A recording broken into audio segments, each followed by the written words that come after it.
and you are watching UBC, the big network inspiring Uganda. This is Christian Focus. My name is Prince Nick.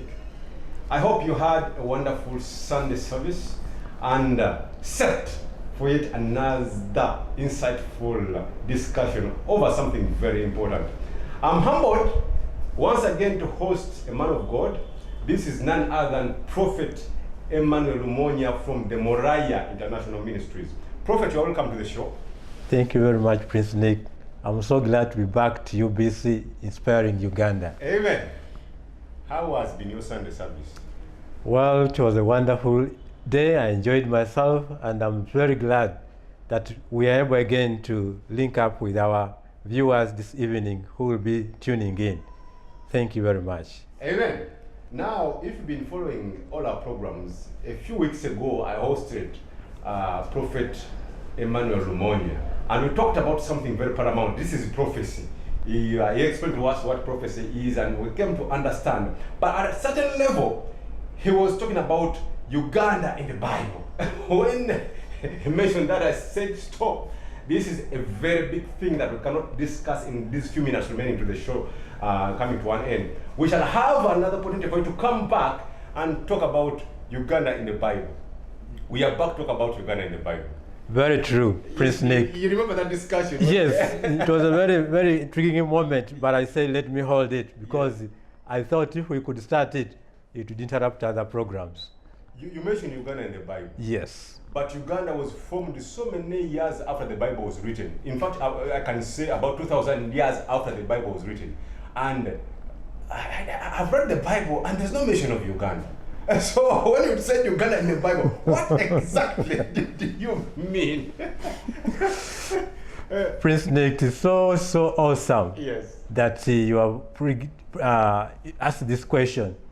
In the beginning, it also intrigued me to imagine that Uganda could be in the Bible. Yeah. Most of us only know Uganda to be where we are today. The physical geography we are having, the map, the setup, that's all we know. But I want to say to you, our viewer out there, that Uganda did not begin at our independence. Neither did it begin with the political formation that we are having. But Uganda was right there at the time of creation. And that's the reason why I'm back to share this.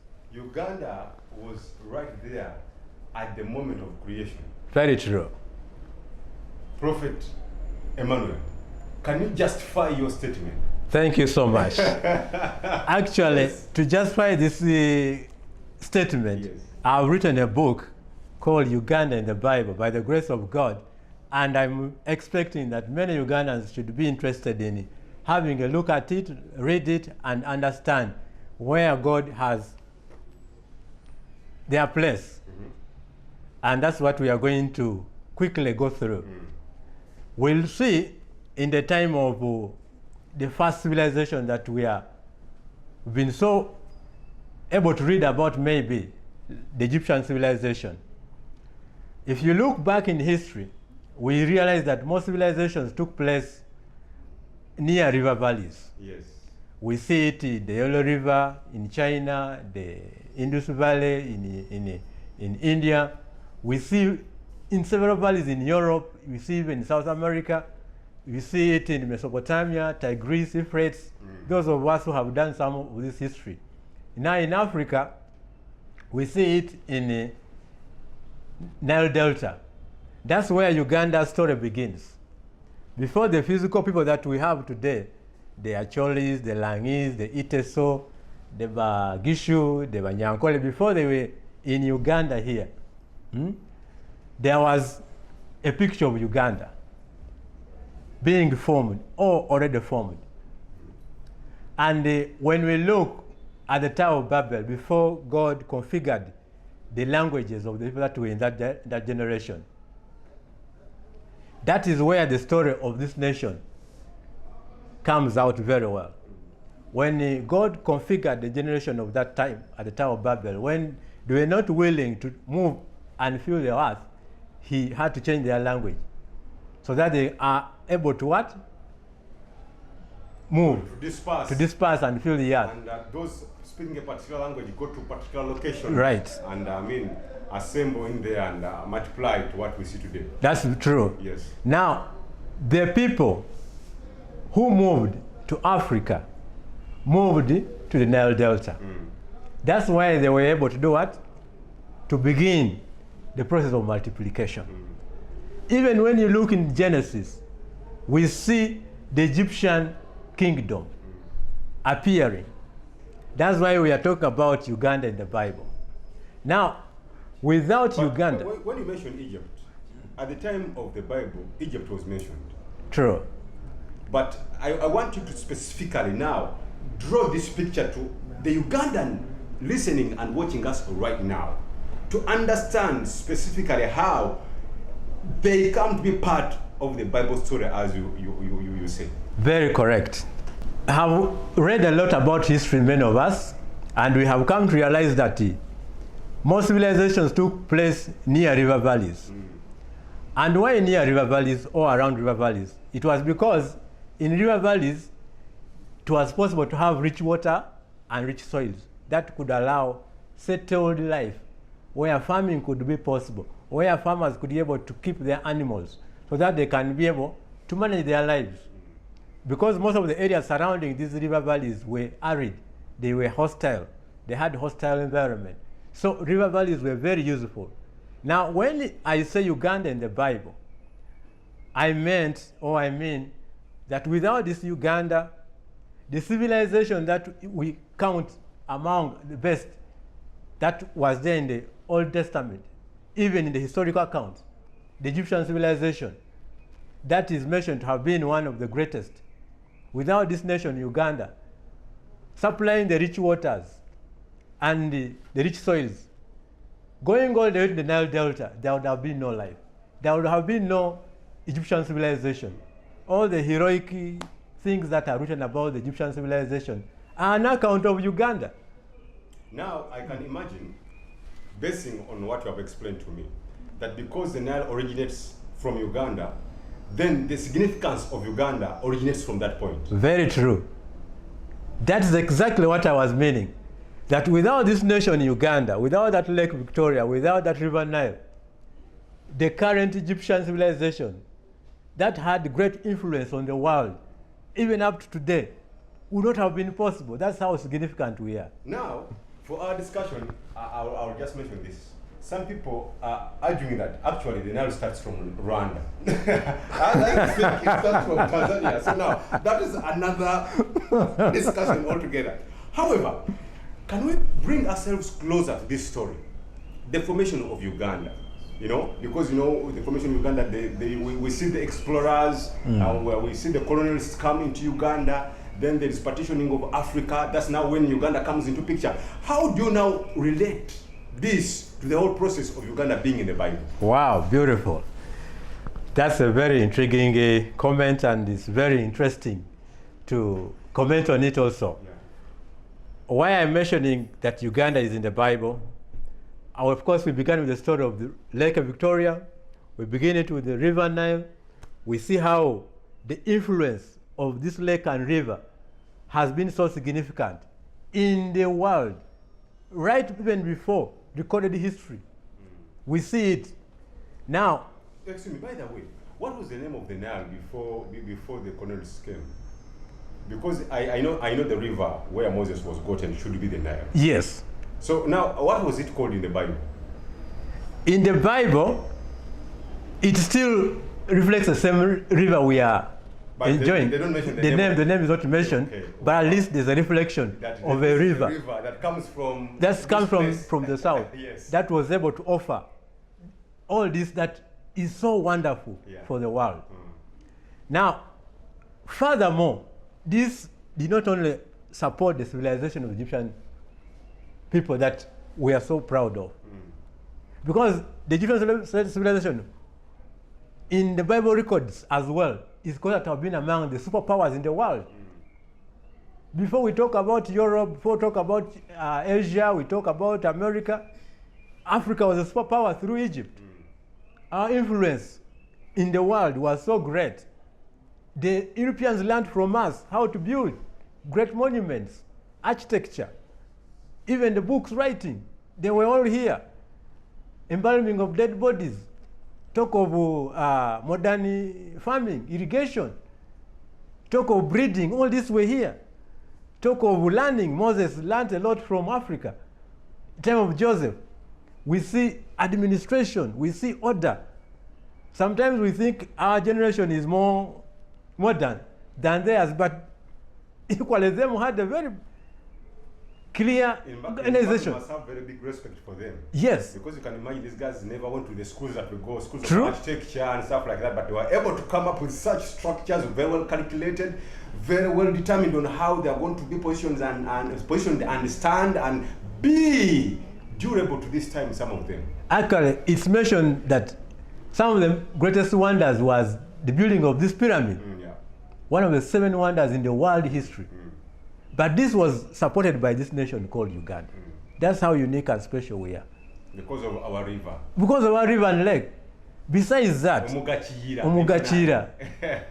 Yeah. Besides that, in the time of Joseph and the pharaohs, when Joseph interpreted the dream of Pharaoh, when he had been given a message that there will be 7 years of famine and 7 years of harvest.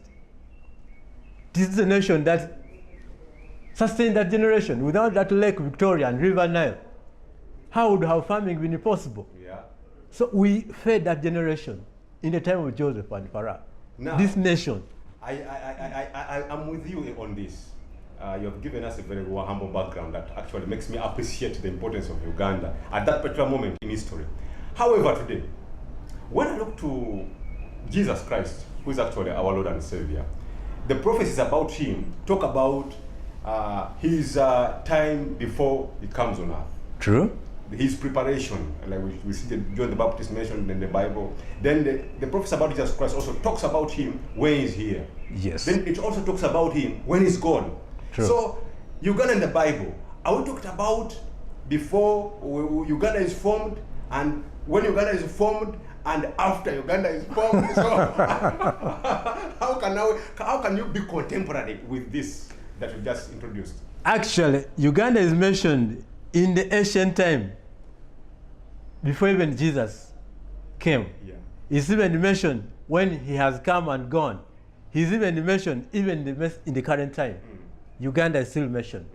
Now, we see also Uganda supporting the flowering of the nation of Israel. We know the children of Israel, they came as a family through Jacob, a family of 70 people, and they stayed in Africa for over 400 years. And how were they able to become a nation? It's this nation called Uganda that supplies the water and the rich soils to allow them to become a nation. So we are seeing how Uganda's contribution has been. Even Moses, the hero of the Jews, who saved them, survived on River Nile, which is a result of the Lake Victoria. Without that lake, without River Nile, possibly Moses would not have been a hero. Even Jesus, when he was running away from Herod, he didn't run to Europe. He didn't run to Asia. He ran to Africa. And when he came to Africa, who sustained him? It is River Nile via Lake Victoria that supported his stay. That's how significant, how special we are as a nation. We did not only stop there. In this current regime, in this current generation, God is still speaking a lot about us as a people. That's the reason why we are sharing this, so that we can rediscover our story, so that we can walk in it. Now, you have connected the pieces. Very exciting. Moses, Jesus, Jacob, and the nation of Israel, Joseph, whatever. Now, for the Uganda today, how can a Ugandan today relate to what you gave us our background? Wow, beautiful. This is what I can say to our viewers there, especially the lovely Ugandans tuning in. If Uganda could be able to be so influential, when the physical people who are here today, Ugandans, were not there, how more significant can Uganda be if the Ugandans who are living in today are available today? We were able to be so significant when the physical people in Uganda were not here. Now, if the physical people who were supposed to be here are here, how gracious, how powerful can it be? You know, Prince Nick, Yes. what I can say is, even oil or gold, as long as it's in the soil, until it has been mined or discovered and put out, processed, and made available for sale, that's when its value will be there. For long, our nation has been covered by so many things that have come across us, that have happened around us, and we've wondered, is this all about us as a nation? Is there nothing more significant than what we have seen? I am here to say there is yet another side of Uganda that has not maybe been unveiled. I am so humbled by God's grace that He has allowed me to know the future, the kind of Uganda that He wants to unveil. Now, to get back to what you were asking me, what does this mean for us today? In 1962, as a nation, we rededicated ourselves to this commitment. We dedicate ourselves to this understanding. I don't know whether our forefathers in the 1962, the framers of our independence struggle, understood what they were doing.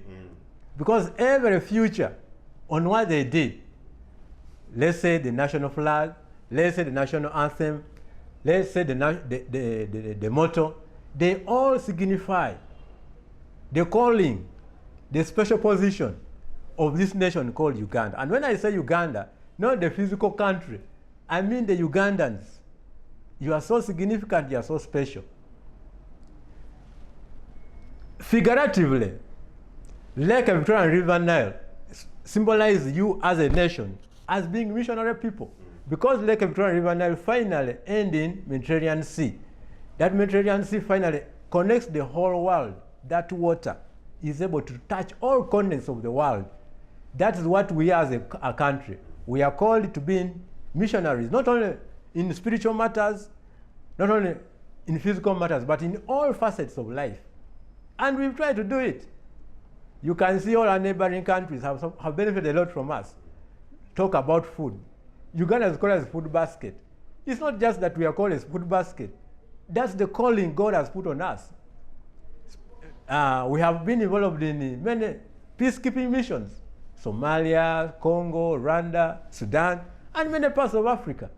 I am also aware of so many Ugandans having ministries, having influence, impact across the world. Is their calling and their mission. Now, I want to go back to 1962, where we rededicated ourselves to this calling. When we said, for God and my country. I do not know whether the framers of that motto understood what they were meaning deeply, the way God has allowed me to know. These were not just English words. This was a covenant. This was a commitment being made by Ugandans that they will honor God as they live in this country, and they will honor this country the same way they will honor God. In 1962. That's what we did. But even when you reflect back, was it locally done, or it was the colonialists who thought about something nice that they can put to this new created country? you know, sometimes someone coins something and you go with it and you don't know the origin of it all. I'm very much aware that the framers of most of these great futures about Uganda, the motto, the anthem, the coat of arms, yeah, I know. We're Ugandans. The anthem was the Red Polycarp. Yes. Yes, it was a Christian guy. All these were framed by us, Ugandans, by our ancestors, to remind us of our calling and our position as a nation. And now, when you make a covenant with God, when you commit yourself with God, it's a very serious matter. It takes another dimension of living and life. You know, even when Joseph was called to meet Pharaoh, having known that he can be able to interpret dreams, he could not go to meet Pharaoh carelessly. He had to be prepared so that he can fit to be able to be in front of who? Before the Pharaoh. Now, as a nation, we made this covenant before God, but look at how we have been living. I don't know how many people are honoring this covenant. I don't know how many leaders are honoring this covenant. Just imagine, Prince Nick, all of us as a nation, as a people, we were doing whatever we are doing today in the honor of God. Whether we are accountants, lawyers, pilots, engineers, doctors, if everybody in Uganda was doing whatever they are doing in the honor of God, where would all the instability, all the challenges we are having, where will they come from? And on that particular note, there is no way you can talk about Uganda and discount the contribution of the Kingdom of Buganda in the formation of Uganda as we know it today. True. But you know, I stand to be corrected. But Buganda has been so influenced by what I call traditional religion, believing in ancestors and sometimes consulting with the ancestors. Yes. Could that have influenced the way what you're asking is being reflected today?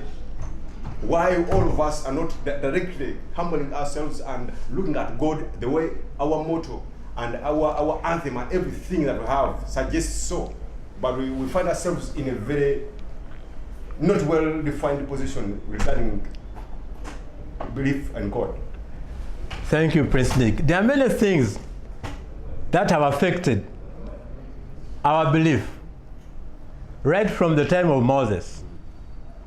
Actually, many of our gods that we still have in our clans, our tribes, they start right away from the time of Moses, when they were challenging Moses with these snakes, with all these forces, all these things. So the problem of believing these gods is not only limited to Buganda. It is an African problem. It's in all the societies of Africa. And that's one of the things that's why God judged the Egyptians, judged the Africans. And you're very correct to say that part of the reason why we are struggling to have a common understanding in this faith of believing in this only one God, true God, is partly because of that.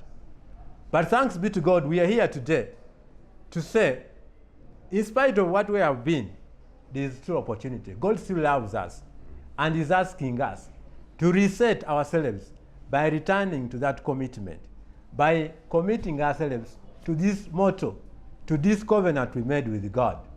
In spite of what has gone wrong, God is a God who is so loving, so gracious. However far we may have gone, he will still find a way of sending mercy. That's why even he sent his son Jesus Christ. We had all fallen short of God's glory, but he still looked out for us. As a nation, I cannot say so and so was wrong or right. I can only say all of us, we have erred on this account. We've not honored this commitment. We've not honored this covenant. And we now need to reset ourselves and return to this covenant. What is actually troubling us as a nation is that covenant, is that calling, is that assignment. Even when Jonah was called by God to go to Nineveh, he tried to divert and go to another place. And that calling and that commitment troubled him. Even the people who were with him lost a lot of wealth. So until as a nation, we come to this realization that this covenant is internal. In Psalm 15 verses 4, the Bible says, even when you make a covenant, a commitment, even when it is painful, you stick to it. We see Abraham. He made a covenant with God. There were some times when he was not very, very comfortable. When he was asked, go, offer your son.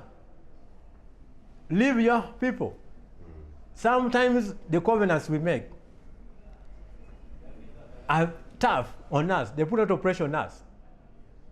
My God, time is against us once again. But before we go, there's something that is very key.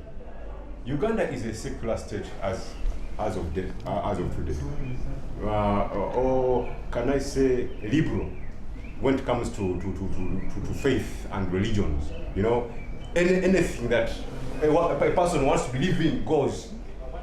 Could that be another triggering point that affects our progress with our relationship with God? Do we need to be dictators when it comes to our faith, or we need to have a state religion as Christianity. Thank you so much. Thank you so much. We don't need to dictate over these matters. Yes. But what I can say is, regardless of our faith, regardless of what we believe in, regardless of what we think, the unwritten Bible that we can quickly, all of us, relate with is this universe. Everything in this universe, the laws, the rules, the principles, the values in it, are all written in the Bible that we are sometimes uncomfortable to use or apply. So if you're uncomfortable to apply with the written Bible, you begin with the unwritten one. You realize that everything that's in the unwritten Bible is in the written one. Ask King Solomon. Everything he writes in Proverbs, he was studying this universe. So I would think it would be better to adopt the written one rather than saying that we should dictate. Wow, this has been a very interesting topic of discussion. But as you can see again, time has called us. I hope God will provide us another opportunity to come and expound on this. Otherwise, you can catch us on our social media. You go search for Christian Focus, UBC TV, YouTube, Facebook, whatever, then you continue with our discussion here. It's been an honor having you, Prophet Emmanuel Lumonya. Thank you very much. I would like to say that thank you for the opportunity to allow me to reach out to our fellow Ugandans, because my deepest desire is that as a nation, we return to our paradise, the glory that God wants us to enjoy. Yes, I'll have to host you one other time so that you can tell us about, from here, what next. Because I think that is something that is lingering in every Ugandan's head at some point. It's been an honor having you, wonderful audience. Thank you very much for keeping it at UBC and Christian Focus in particular. From myself, my producer and the entire production crew, and UBC at large, we wish you a very good weekend and nice week. Until next Sunday, God bless you. I'm no longer a slave.